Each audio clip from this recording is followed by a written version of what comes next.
I was woken up by yelling. Again. But this time it wasn't just noise. It was Karen, our neighborhood tyrant-in-chief, standing on my lawn like she owned it.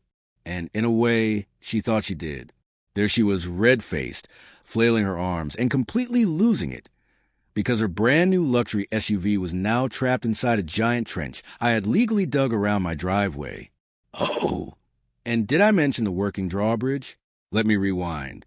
About 2 weeks ago, I was just a chill homeowner trying to enjoy my weekends, maybe grill a burger or two. But living next to Karen made peace impossible. As head of the HOA, she believed she was judge, jury, and executioner of the neighborhood. Her biggest hobby? Slapping fines on people for nonsense like slightly overgrown grass or the wrong shade of beige on a mailbox. The breaking point came when I walked outside one morning, coffee in hand, only to find her SUV parked across my driveway, blocking it. Completely. I figured it was a mistake. It wasn't. She stood there, arms folded, and said, "Oh, I'm just doing my duty. Your driveway isn't HOA compliant." What?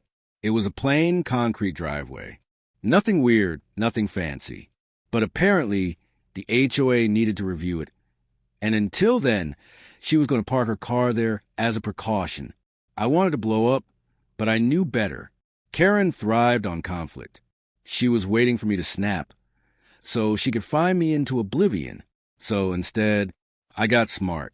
I spent hours digging through city codes, zoning laws, and legal loopholes, and I found it, a line buried deep in the property laws. I could make temporary security modifications to my own land. Boom. Game on. The next day, I hired a crew and we got to work. A trench. Not just any ditch. This thing was straight out of a medieval castle manual. 4 feet deep, several feet wide, and impossible for a car to cross. Then I installed a working drawbridge. Yep, ropes, pulleys, everything. When Karen returned and saw her car stranded inside my moat, she lost it. "You can't do this," she shrieked. I calmly held up a printout of the city code and smiled. "Actually, I can. It's all legal." She was furious, threatened legal action, called the city, called the HOA board, even tried getting neighbors to turn against me. But most people were secretly cheering me on. Karen had been a nightmare for everyone. She sent city inspectors. They showed up. They laughed. They left. She tried late-night sabotage.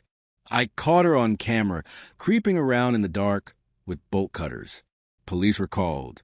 She got arrested for trespassing and property damage. And the best part? I had it all on video. That video? Yeah, it went viral.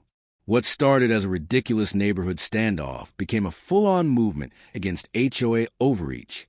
People started calling me the Drawbridge dude. Kids would walk by asking if they could see it raise. Karen? Well, after an emergency HOA vote, she was removed from her position. And then came the real scandal. Turns out she'd been embezzling HOA funds for years. Vacations, luxury items, you name it. Her house? Listed for sale a week later. As for me, I finally got to grill those burgers. Peace at last. With a moat and a drawbridge. Like a king.